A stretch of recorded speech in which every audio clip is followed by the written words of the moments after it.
Welcome back to the Boardman Black and Gold podcast. And the fun thing about this one, we are in Boardman for this one. We are, yeah. And we got a lot to discuss here, so we're excited to be talking. We got to talk about the draft. The schedule got released, so a lot of information to unpack. 100%. And the fun thing, too, is it's been a while again. We've kind of let things happen. We've kind of allowed a lot of things to happen, so we're not just talking about one or two things, but we have a good bit to talk about, which is fun. Right, yeah. So, obviously, let's talk about the draft. So the draft is the thing that happened most recently after our last episode. So with the draft, I mean, we went heavy offensive line. And I love it. I think that, definitely, there was a lot of criticism where it's like, you didn't take a cornerback, what you did, you took a linebacker, you took all these other things except the cornerback. It's what happened there? You should have done that. But I'm happy with bolstering the O-line.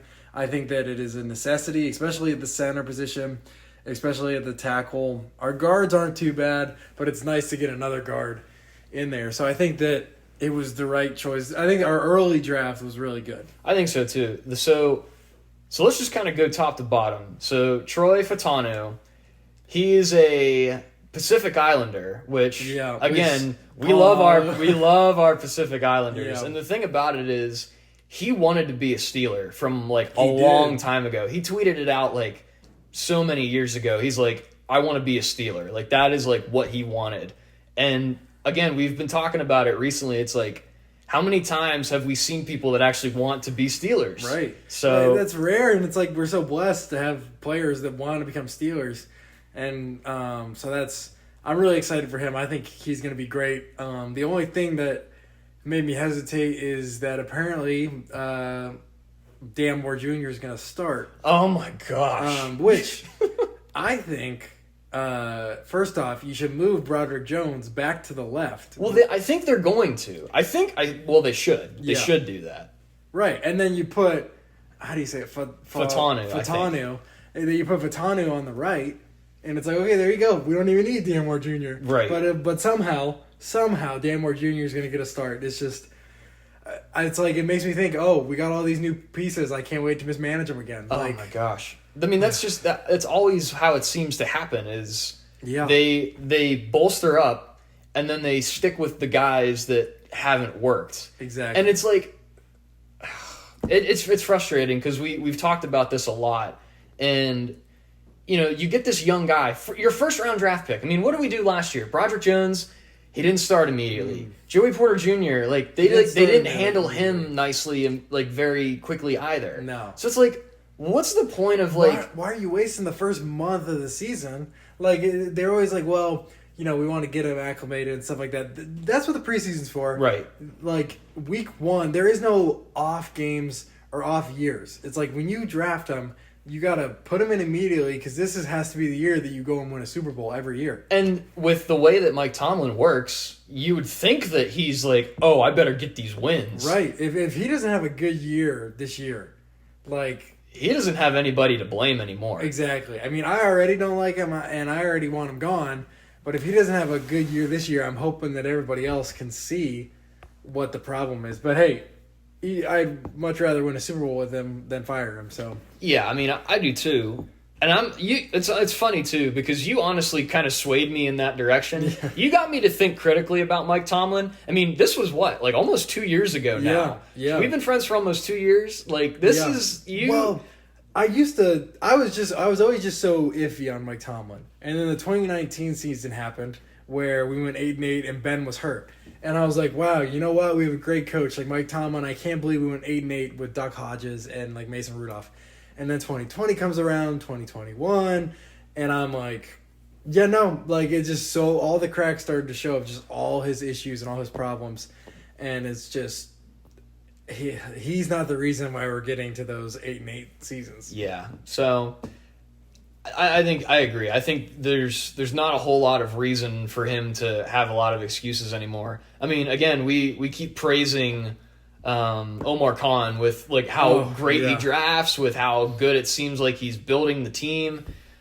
I mean, again, he is he is in center stage right now. Oh, the spotlight is on him. If he doesn't perform, then I don't know what you expect. Right, because everything else is going good for him. Like, he's got a lot of players, a lot of weapons. And, like, veteran leadership now, too. Which we didn't have pretty much any veteran leadership last year. Not on the offense. No. And so that's... Well, I'm glad we have that. And I think Russell Wilson is a good leader. I know there's so many jokes about him. But I think that, like, he brings a good energy to the team. He brings, that hypeness. And so I think that he'll definitely be able to add some, like, solid... oomph to our offense. And he's going to be protected now, too. Right. Which is nice. So then, second round pick, they go with Zach Frazier, who we talked about in the pre-draft episode. Yeah. We said, okay, West Virginia guy, they, it's pretty much Pitt, but it's not Pitt. Right. And, we kind of like it because it's not Pitt, honestly. Yeah. So, Zach Frazier, I mean, he's an absolutely massive dude. Jackson Powers Johnson got taken by the Raiders, I think, in the first round. So that was the other guy that we were looking at in the center position. Yeah. So Zach Frazier gets taken in the second round. I think both of us agree we like that pick too. You double up on offensive line, and then you can look down into the trade options or in free agency, and you find the other things that you need. So I was okay with it, and I was happy with it because I think there's a bunch of ways you can draft. You can say, okay, we need to hit all of these holes. We have XYZ that we need to fill. Yeah. Or you can say, we have a big hole at X, and we're going to fill X to make sure that it's filled. And then we'll address everything later with actual NFL talent. Right. Yeah, and I like the strategy they took. And I think he obviously, there's no way he can't be, but he's obviously going to be a day one starter. Yes. And that's great. Like, I love how we have such a young O-line now. Our oldest starter, well, hopefully Dan Moore Jr. doesn't start, but our oldest starter will be James Daniels. Which he's not super he's old still either. In his 20s, I think so. So that I'm hoping that we can just ride these guys. And, our run game was so good second half of the season. If it was good like that with that O-line, what's it going to look like when we have all of these young guys pushing forward for Jalen Warren and Najee Harris? 100%. So we hit X, we hit the hole with X, and then the Y was the wide receiver. They went and got Roman Wilson, who you're somewhat familiar with, being an Ohio State guy, on the other side of the ball. Oh, yeah. So, do you like him? You've probably seen him more than I have. I do. He's like, he's very consistent. I feel like the wide receiver room in Michigan, I feel like it's like, when you talk about Michigan the past 2 years, it's like running backs, Blake Corum, defense, O-line. The wide receiver is kind of like a lot of unnamed where it's like, I don't know who that is. But Roman Wilson is like the one that you know. It's like, okay, well, yeah, I know him. Like, he makes plays. Like, and I think specifically last year against TCU, he caught that touchdown that they ruled not a touchdown, but it was a great catch. Then when they played Bama, he made an unbelievable catch that ended up setting up the touchdown to go into overtime.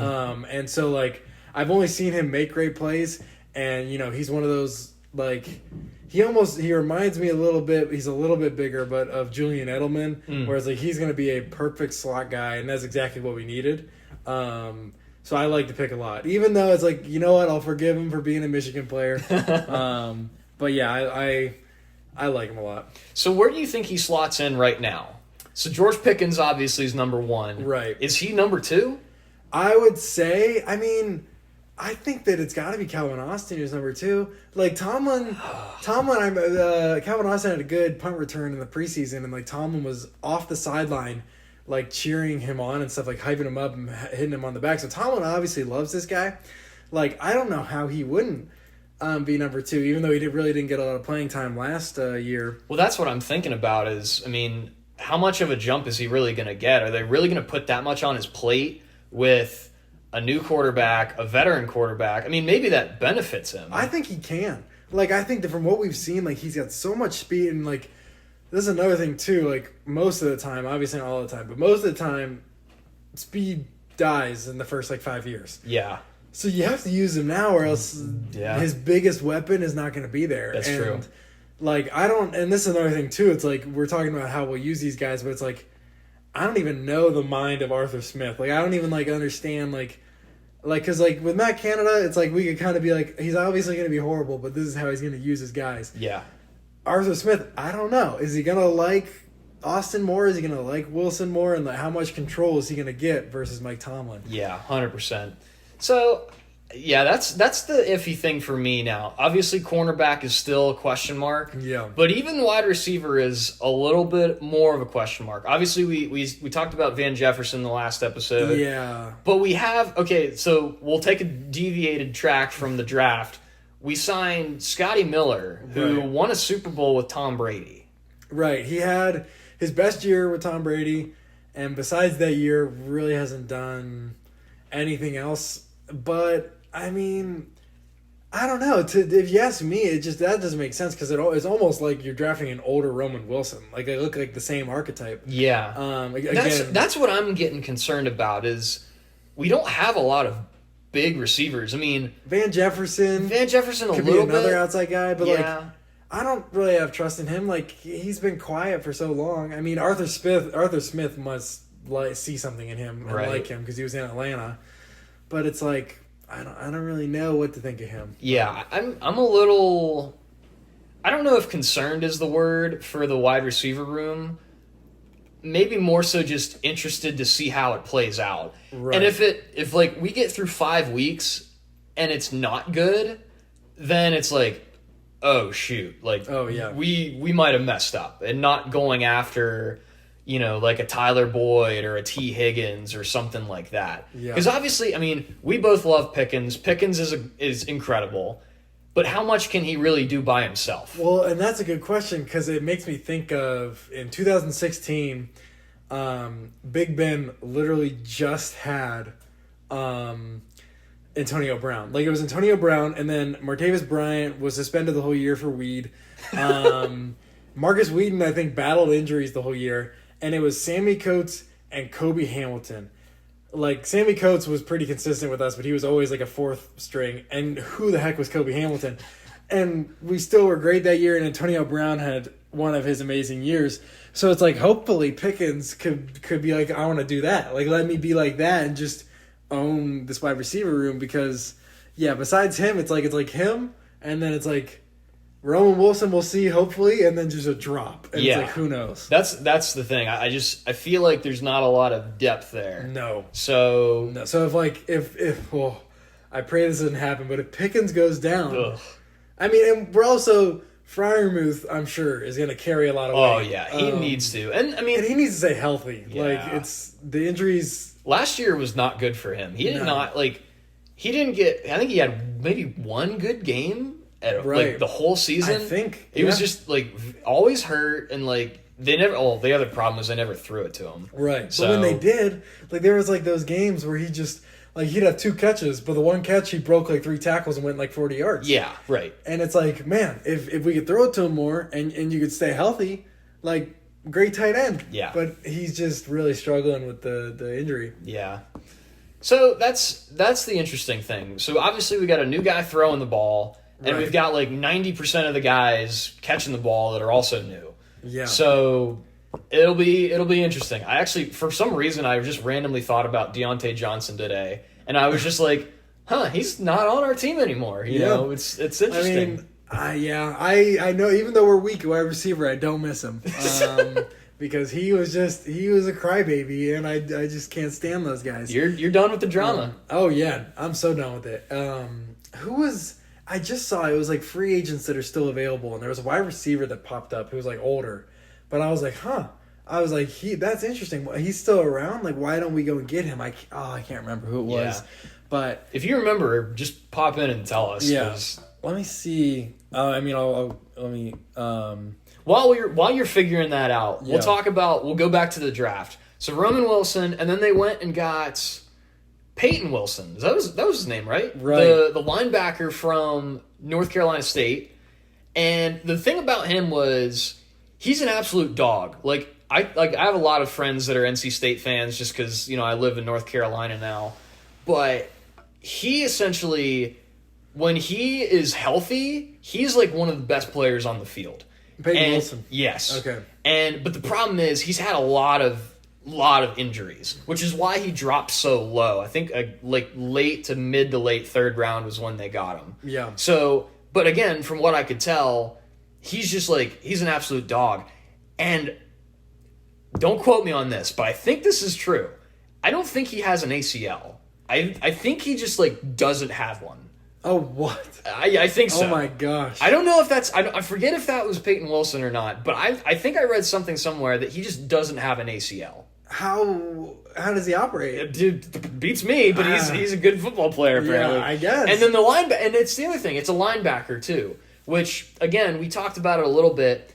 I mean, they were hurt to all get out last year. Obviously, we get Patrick Queen involved in that. But it's like, if we can get them healthy and we can keep them healthy, right, then man, is that like good starting into that backfield. Yeah, and we need that depth. Did you tell me something about Cole Holcomb missing more time? Was that I think so. I think somebody, I forget who it was, but somebody said that his injury was likely worse than they initially thought, so he might miss more time. Yeah, okay. Which is unfortunate because he was also a dog. He was, and so hopefully he comes back and is still the same player he was. But until then, I mean, hey, like Peyton Wilson, hopefully he can fill that void. And then if Holcomb comes back, even with we'll have Quan Alexander and Patrick Queen, it's like he probably won't play every down. Like he'll probably be like the third guy that goes in and out, which might be good for him. Yeah. So I'm excited for that. Yeah, I feel like that's a good draft pick, especially at that slot in the draft. Yeah. I mean, obviously you went out, you got wide receiver.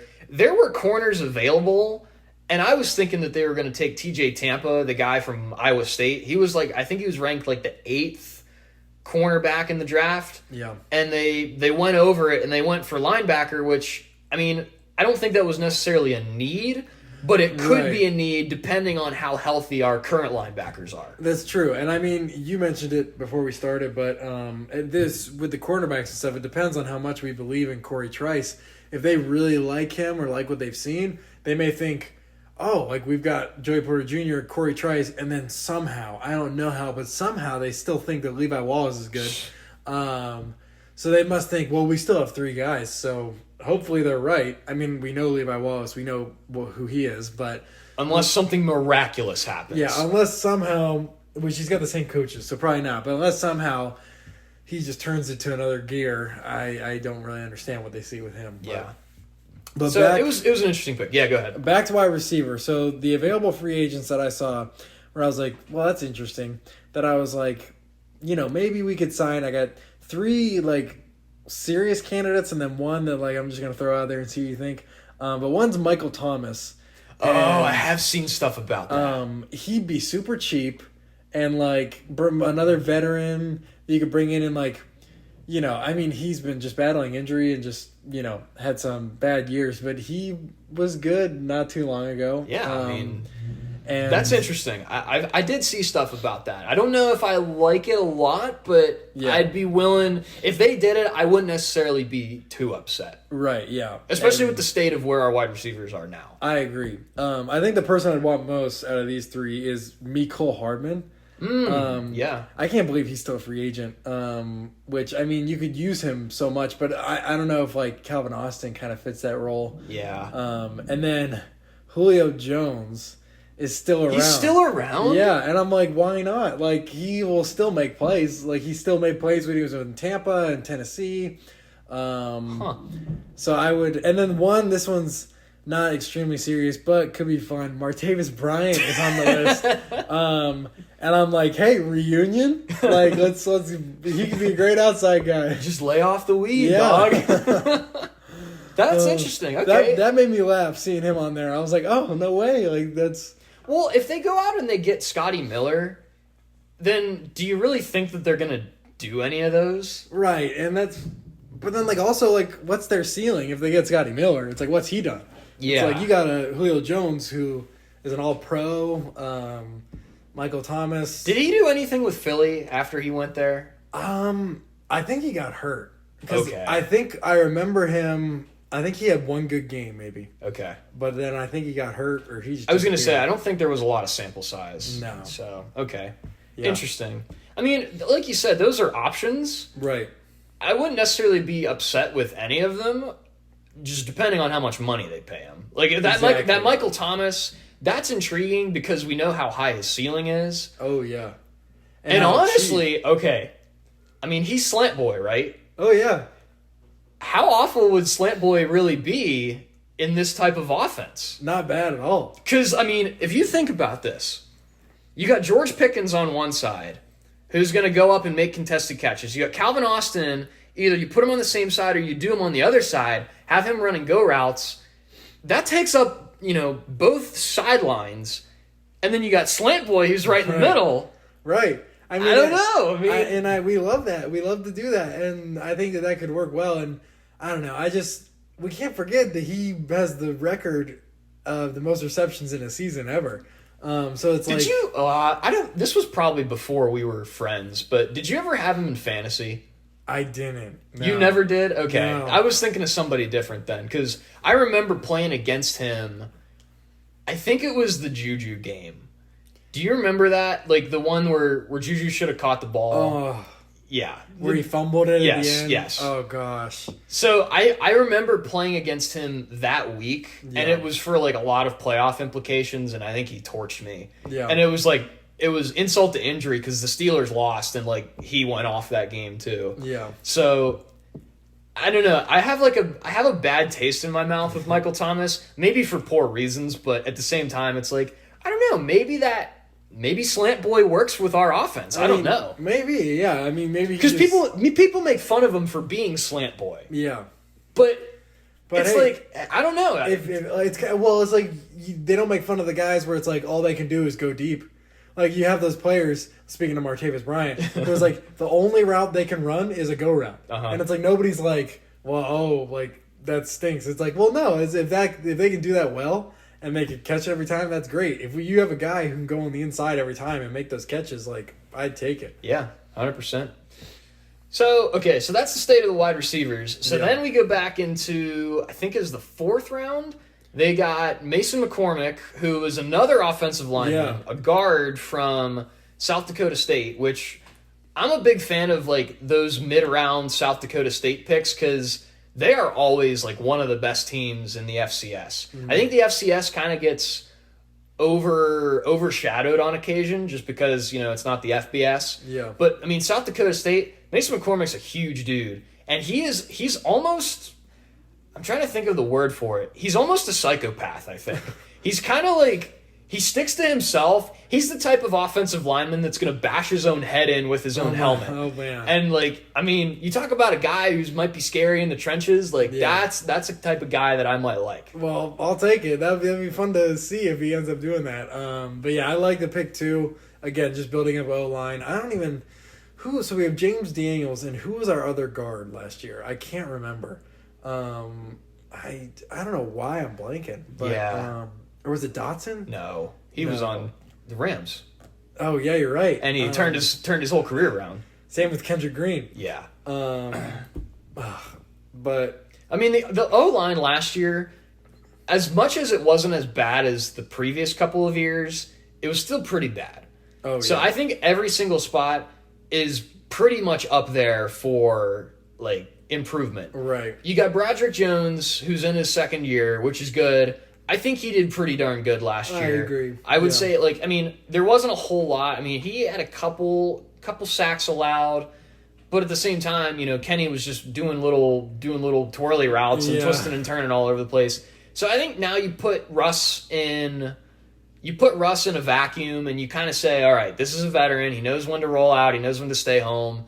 Like, you give him a young offensive line and you kind of see what works with it. Right. I'm interested to see with how young they are, how they fare against the more experienced defensive lines. That's my biggest question mark. Yeah. How are they going to do against the guys who've been in the league the longest on the defensive side? Right. Yeah, that's a good point. Hopefully they'll be able to hold up. But yeah, especially like that's a good point with our division. Every single team in our division has a great D-line. Yeah. So yeah, they're going to need to be great because 6 games you're guaranteed to have all pros against you. Yeah, 100%. All right, then here check the draft thing. So we got another. What round are we in? I think this is like 6th round. They got the defensive end from Iowa. I forget his name. Logan Lee. Yeah. So defensive tackle. That's right. Okay, yeah, we did. Yeah. So the thing about it is like, okay, Iowa defense. It's hard to go wrong with Iowa defense. True. Yeah. Because I mean, what do they score? Like they score 3 points a game, and they let up 6. Yeah. That's their formula. It was like us. Yeah. Exactly. And so yeah, I mean, I'm not opposed to it, especially not that I think anything's going to happen here, but Cam Hayward is not going to OTAs for another contract. It's like working on his contract. Yeah. Which my dad made a point, which I'm hoping this is just the case, is he thinks that like older players will do that to get out of early practices just to preserve their body, because they're just up there and they don't need to be adding extra stress on their body. So it's like hopefully that's all he's doing. Yeah. Because he's got like 3 years left. He signed a 5-year contract like 2 years ago. Mm-hmm. So he doesn't really need to work his contract. And he's always the guy that restructures his contract to free up cap space. Yeah. If you notice that. I mean, we don't have a lot of veterans on our team, so whenever cap space is a deal that we have to deal with, they're not going to touch TJ Watt. So you go after Cam Hayward, you restructure his contract so you can free up some cap space,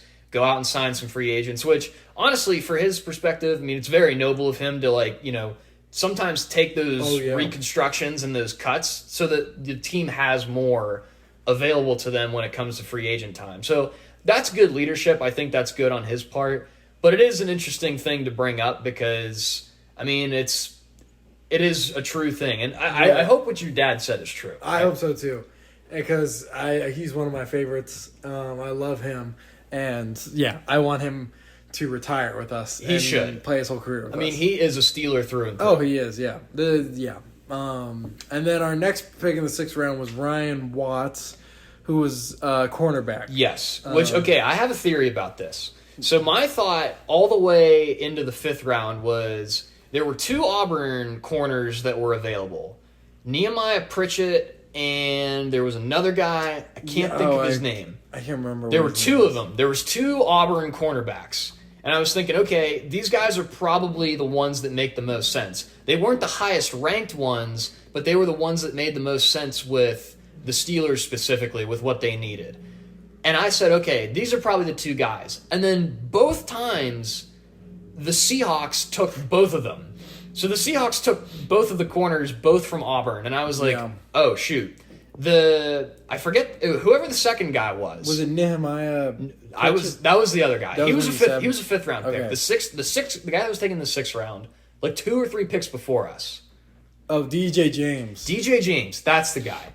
So I was thinking the Steelers were going to take him, but he got sniped about 3 picks right before the Steelers. So I think what the Steelers did, I think that they took Watts kind of as like oh shoot, we got sniped. We need to find a way to get a corner. Yeah. Because I don't think he really translates as much as a corner as he does a safety. Mm. And do we really need another safety? Not really. No, especially with the Deshaun Elliott. Yeah. No.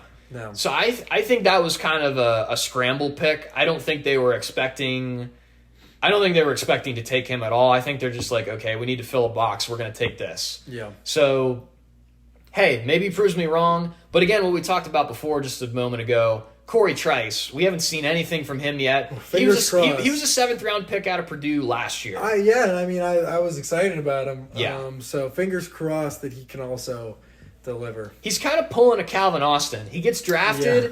We don't hear anything about him the year that he gets drafted. And now it seems like, okay, he's going to come back this year. We'll see what he does. Right. Which I was excited when they drafted him. I liked that pick. Yeah. And then to hear nothing about him last year when we were thin at corner was interesting. I just remember being so sad, because I was so excited about him. And then I remember, literally first week of practice. Well, I mean, you remember last year, first week of, OTAs and stuff, so many people dropped with injuries, like Joe Burrow and, a couple other guys. And I was like, what is going on? And Corey Trice was one of them. And I was like, oh, man. I was so excited to, see him play this year, and we didn't get to see it. So hopefully this year he can have some good output. Yeah, 100%. So I think that's pretty much it as far as the acquisitions go. I think so. Which is, I mean, I like our draft. I mean, what would you rate our draft on an A/B scale? I would give it probably a B-, just because I felt like the second half of the draft wasn't as strong as the first half. Okay, interesting. I was gonna say like an A-. Okay. I mean, kind of like you. Like, I love the first several picks. I thought they were all very good.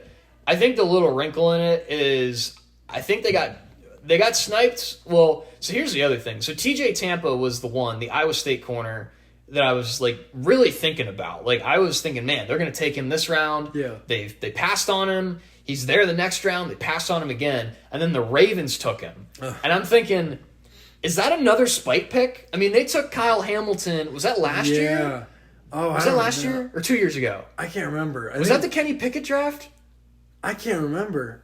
I forget what it was. I think it might have been 2 years ago. Okay, because I was gonna say, I think that they were just like, yeah. I think the Ravens. I think the Ravens specifically, they do spite picks. I think they look at us, and they're like, I think that they might want him, so we're gonna take him. Well, I think, and that's, speaking of the Ravens, it'll be so interesting because they got Derrick Henry. Like, it'll be so interesting to see. I can't wait for the Patrick Queen Derrick Henry matchup and the rematch of Patrick Queen and the Ravens. The King versus the Queen. Yeah. Oh, that's good. Yeah, because I mean, they're adding, like, you can't ever like underestimate what like the bulletin board material stuff does to a player. Oh yeah. Everybody in Baltimore is like, oh, Patrick Queen was good because of who was around him. And like he was just a product of the system. And it's like, that's fine. Like, keep feeding him. Keep giving him all of that motivation. Yeah. Like, he still gets trashed on Twitter. Yeah. How many months has it been? So much. You know what? It just shows how valuable he actually was. Oh, because they keep talking about him. Yeah. They keep talking about him. They miss him, and I can't wait. I pray that he picks off Lamar Jackson. Oh, that would be awesome. Yeah. That would be so freaking cool. Oh, yeah. So, I mean, the whole thing with me, so we'll talk. I think what we should do, so the schedule released, I think we should save the schedule for a different episode. Yeah. And then we can talk about the schedule, how that goes. A lot of people were asking, okay, what's your biggest game this season, like over the entire schedule? And some people were saying Steelers Ravens, like in Pittsburgh. And I'm like, no. It's not Steelers Ravens in Pittsburgh. It's Steelers Ravens in Baltimore. Yeah. Because that's when Patrick Queen goes back in front of his old love and just shows that he is the guy. Yeah. That's the game for me. That's the one that I'm circling on my list. I sure as heck am not going to it. Yeah. Because you will not catch me anywhere near Baltimore. Yeah, if you wear a Steelers jersey to that game, be careful. Yeah. So yeah, I'd agree. I mean, no matter what, it's always a Ravens game. Yeah. But I would say the away one will mean a lot more. He'll be playing a lot harder at home. Well, at his old home. Hold'em, yeah. Yes. And that'll be just so exciting. I just, every Ravens Steelers game is just like, it's like the Super Bowl. Yeah. And I hate that that's our Super Bowl. Oh, yeah. Because I'd love to actually be playing in one at some point. Yeah. But it's like with our division, it's like the Ravens are like, that's our Super Bowl. The Bengals, I feel like every year it changes. It's like, it's either the last year we whooped them both times. The year before that, they beat us twice. Or we had a crazy win. We won. It's like, should have lost twice. Yes. Yeah. Anything can happen when it's Bengals versus Steelers. And then with the Browns, I feel like every Steelers mentality is just like, please just don't lose. Yeah. Like, that's it. It's like, just win. Yeah. Like, because, the Browns are just like a little brother. And it's like, don't. Like, don't mess with us. Like, yeah. Yeah. I'm excited. I mean, I think, like I said, I give an A- to the draft. I really liked it. So I think it works out well. And again, there's still time left. Maybe you get some more depth acquisitions. Yeah. There's a couple that we didn't talk about that, I mean, honestly, they probably won't see the field. But the ones we did talk about are the ones that will probably get some playing time at some point. So there's still possibilities for some more moves to happen, even trades. We can see about trades happening too. Yeah. So I heard some rumors about Najee. Ugh. And I'm like, please no. Don't stay away from him. Stay away from him. That makes no sense. And it'll be interesting. And I think that, like, people play better, or players play better when they're under contract. And we've got Najee with no fifth-year option. We've got Justin Fields with no fifth-year option. We got Russell Wilson going into a contract year. I think we have a lot of players, like offensively, a lot to prove, that have a lot where it's like, all right. I mean, and Najee, unfortunately, we probably won't pay him the big money because we never do with running backs. But hey, that doesn't mean you still can't go out and have a great year this year. Yep, 100%. Well, we appreciate you guys listening to the Boardman Black and Gold podcast. It's been a long time coming, but hey, we're recording this in David's basement in Boardman, Ohio. Boardman, first time ever. First time ever. Yeah. We've been at Liberty, and actually now I'm graduated, so probably the last time we'll do that there. Yeah. But you're still there. But hey, we'll just have to make this a normal thing where I come over and we played a little 9 holes of golf today. Yeah. So then hey.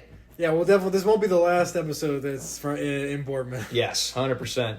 Again, we appreciate you listening to us. You can follow us at Boardman and Gold on Instagram, and we will see you next time for our schedule release episode. Hope to see you there, and hey, here we go, Steelers. Here we go.